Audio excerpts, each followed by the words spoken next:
in training in the use of open learning platforms. Currently, with what the University Authority is offering, Abdallah Ehsan, a first-year natural resource management student at KNUST, is unimpressed. And the monthly 2 gig that the school have been giving to us is not enough to,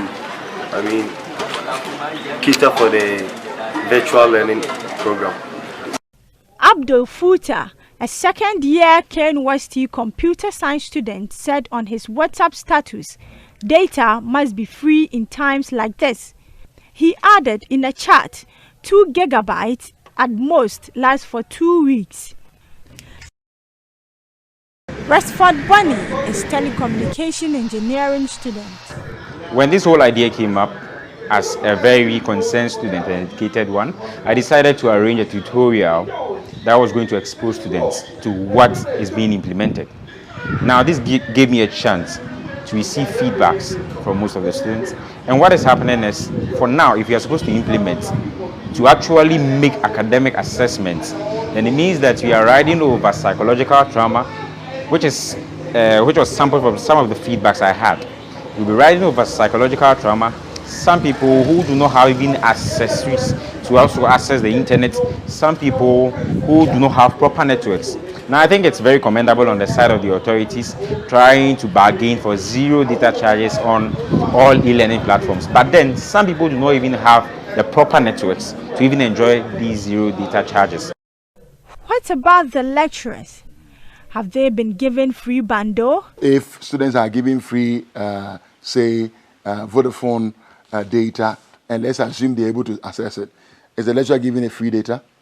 So if the lecturer is not giving free data, who should pay for the money I spend, online, trying to set up my course and all that? Students will be given additional 2 weeks to prepare for exams when school resumes. Should the situation get worse, then we will have to delay reopening date so that when we come back, finally, we will do the end of semester exam and then continue with the rest of, we'll continue without break, so to the next academic year. Online learning only benefits those who have access to the internet, leaving the rest of the student population in thousands to their fate. In a 2010 report, 98% of the people at KNUST agree that e-learning would improve. But in a country where an estimated over 50% of the population have no access to the internet, online learning will be difficult to achieve.